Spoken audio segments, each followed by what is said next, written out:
To the most important political development first. The second tranche of data from Bihar government's caste-based survey and the full report on the economic condition of 215 scheduled castes, scheduled tribes, backward classes and extremely backward classes was tabled in the Bihar Assembly this afternoon. This report comes amidst allegations by Union Home Minister Amit Shah. The Bihar government has inflated that the population of Yadav and Muslim communities, this is what the Home Minister had said, and he had alleged that this would affect EBC's rights. A furious Bihar Deputy Chief Minister Tejasvi Yadav had rubbished this claim, and he had asked, are Yadavs not backward? On what basis are they saying this has increased or decreased? We have scientific data to support it. This is what he had said 2 days ago. Now, the first set of data that was released last month said over 60% of Bihar hails from backward or extremely backward classes, and over 20% come from scheduled castes or scheduled tribes. Now, Bihar Chief Minister Nitish Kumar's government had stressed that future plans, including extending reservations, would be made after a detailed discussions on this report. Now, there are critical findings on poverty, socio-economic status of people of Bihar. First, let's look at the reactions to this development. आज तो पेश हो ही चुका है, तो उसके बारे में बहुत ही संक्षेप में बता देंगे कि इन विषयों पर सभी जानकारी दे दी गई है, लेकिन उसके बाद सभी पार्टियों को अपनी राय देना है। तो जो भी पार्टी के लोग बोल करके एक आदमी बोलेंगे कि एक आदमी बोले, क्या सुनिए ना, जो बोलेंगे तो उनको जितना बोलना है बोले ना, तो क्या दिक्कत है। इसलिए कृपा करके पहले इनको मैंने जब ही रख दिए, लेकिन थोड़ा सा संक्षेप में ही, बहुत ही संक्षेप में थोड़ा बोल देंगे, लेकिन आप अपना पूरे तौर पर रख दीजिए, एक एक पार्टी की राय आ जाएगी सामने। माननीय संसद में सब देखिए, एक बात हम बता देते हैं, सुनिए ना। अरे काहे के लिए सबकी राय से न हुआ है भाई। कैबिनेट में भी समर्थन किया, इसी सदन में हम लोग बैठे थे, पूरी सहमति से जताई। महोदय डेलीगेशन गया, उसमें भी हमने भागीदारी किया। महोदय गरीबों के हित में हमेशा हम साथ खड़े हैं। महोदय हर तरह की योजनाओं में भारतीय जनता पार्टी पूरा समर्थन करती है महोदय। लेकिन मैं बता देना चाहता हूं महोदय, कहना चाहेंगे, बड़े विद्वत लोग हैं, अनुभवी भी हैं, और अनुभव की किताब लेके बैठे हैं महोदय। ये अनुभव की किताब रखने वाले लोग से हम कहना चाहेंगे कि विचार ऐसा रखें, जिस विचार पर लोग विचार करें। So I have my colleague Alok Pandey with us to explain the story to us. Alok, tell us, what are your observations from the data? Clearly worrying findings here, because less than 6% people have seemed to have completed class 10. So what does this mean for the legacy of Nitish Kumar's governance? But clearly one can say that at least the data is out there for everyone to see and make necessary interventions. Well, you're absolutely right, Vasudha. I don't report on a day-to-day basis from Bihar anymore, but I spent a substantial amount of years in that state. And like you rightly say, the data is worrying, but at the same time, I think one would give some amount of credit to the Nitish Kumar government also for actually going ahead and publishing this data, you know. There are many governments in this country that will shy away perhaps from publishing data like this, so credit to them for that. But nevertheless, I think, like you said, the data does point to some worrying trends, particularly in terms of education and poverty. Now, if you look at the data on poverty, and I'm sure we have some graphics around it also, it says that more than 42% of families from scheduled castes and scheduled tribes are poor.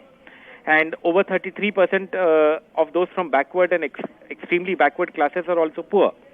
This number becomes 25% when it comes to general caste, which then again tells you that it is the Dalits and maybe the Mahadalits and the EBCs and the OBCs who are the poorest. Another data set that struck me was that at least 34% of families in Bihar earn only 6,000 rupees a month, which is 200 rupees a day, which is nothing. And that again paints a sorry picture for these families. And the data on education is also, worrying, because one thing again that struck me was that only less than 6% of scheduled castes have finished their schooling, which is class 11 and 12. And that number rises marginally to just 9% across the state. So only 9% of those surveyed appear to have completed their class 11 and 12. And that again is a shocking statistic. I think there are a few questions that we can ask, and I'm sure our guests will be able to, analyze it better for us. Nevertheless, one does then, while you have no data set for comparison as such, at the same time, Nitish Kumar has been in power for a long time, for about 18 years, if I remember correctly. Mostly he has been in power. So one then wonders, whether the schemes that have been targeted at Dalits and OBCs and EBCs have worked in the state. Also, then what happened before Nitish Kumar is something that needs to be analyzed. I mean, if the data now is, so striking. Also, the other thing that one asks is, where do we go from here? I mean, what does the government do with this data set? And I'm sure that is a question that our guests or experts can analyze more for us. Right. Thank you, Alok, for joining us with those details. We also have my colleague joining us from Patna, Manish Kumar. Manish, tell us what were the scenes in the assembly like today, and tell us your understanding about the data findings today. First, Bihar is one of the first state in the country which has not only conducted the caste-based survey and the socio-economic survey, but they have also dared to table the report, because there were a lot of ifs and buts whether this survey report will be tabled or not. Of course, the survey report is on the economic front.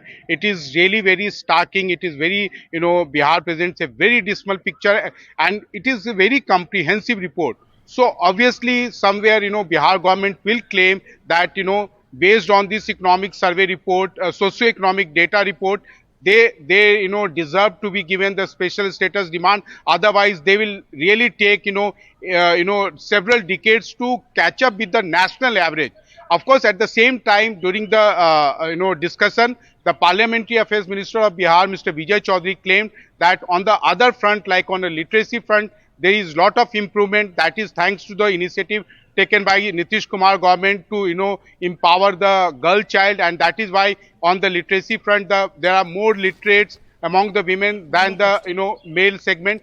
But besides that, in the days to come, you will see that based on this survey report, Bihar government is going to increase the, present quota for the extremely backward caste as well as for the OBC, because they have not only conducted the survey. In the survey, the OBC and the EBC constitute the almost 63%, but in the during the in the socio-economic data, most of these EBC, more than 30% people are still below the poverty line.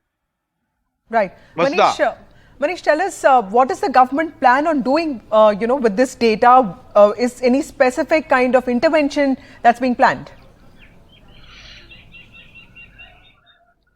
Of course, in the next few days, you will see that, or during the current session only, you will see that the quota for extremely backward caste is going to be hiked. But also, they are, somewhere they are going to convert this whole data into the political weapon, and going to increase the demand for the special status for Bihar. Of course, it is not going to be so easy, even though the BJP government in the past they promised the special status, but somewhere no action was taken on that, because it is not feasible now in the given present political situation. But of course, Bihar government is going to claim that we are the first one not only to disclose all the caste survey data, but also we have presented the economic status of almost all the castes, which is going to be their main weapon in the next parliamentary elections also. Vasudha.